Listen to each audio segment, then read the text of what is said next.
Hi, I'm Steve Ewart, energy columnist with the Calgary Herald. I'm here with my colleague Deborah Yedlin. The gravity of the oil price collapse really came home this week from corporate Calgary to the Bank of Canada. What were the big things that resonated with you, Deb?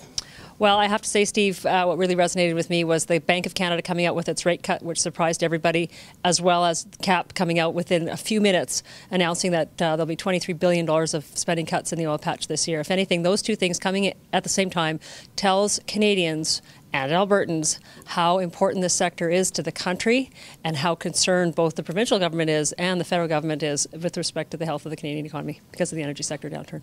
Certainly we've seen a number of companies announce more spending cuts. We've seen more job cuts filter out as well.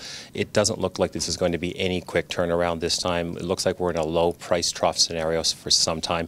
What's your sense of this trough and the potential recovery? When I was speaking to people this week, the sense was that this is going to be a little bit of a longer recovery, that we'll see some recovering prices towards the end of the year. But as somebody said to me very nicely, 2016 is a long way off before we really start to see a price that will support renewed capital investment, something in that $75 to $80 a barrel range. We're still going to be waiting for that. So, Steve, you were at the First Energy Commodity Update breakfast this week. What kinds of things did Martin King leave the audience with in his talk? Martin really pointed out that this is going to be a lower and slower recovery than what we've seen in the past. And I think we saw that evidence the next day when CAP came out with its forecast. They talked about a $23 billion cut in spending this year, and that's only turned out to a 65,000 barrel production drop from what they had forecast. That's about $350,000 per unflowing barrel. So this is going to be a slow and painful process.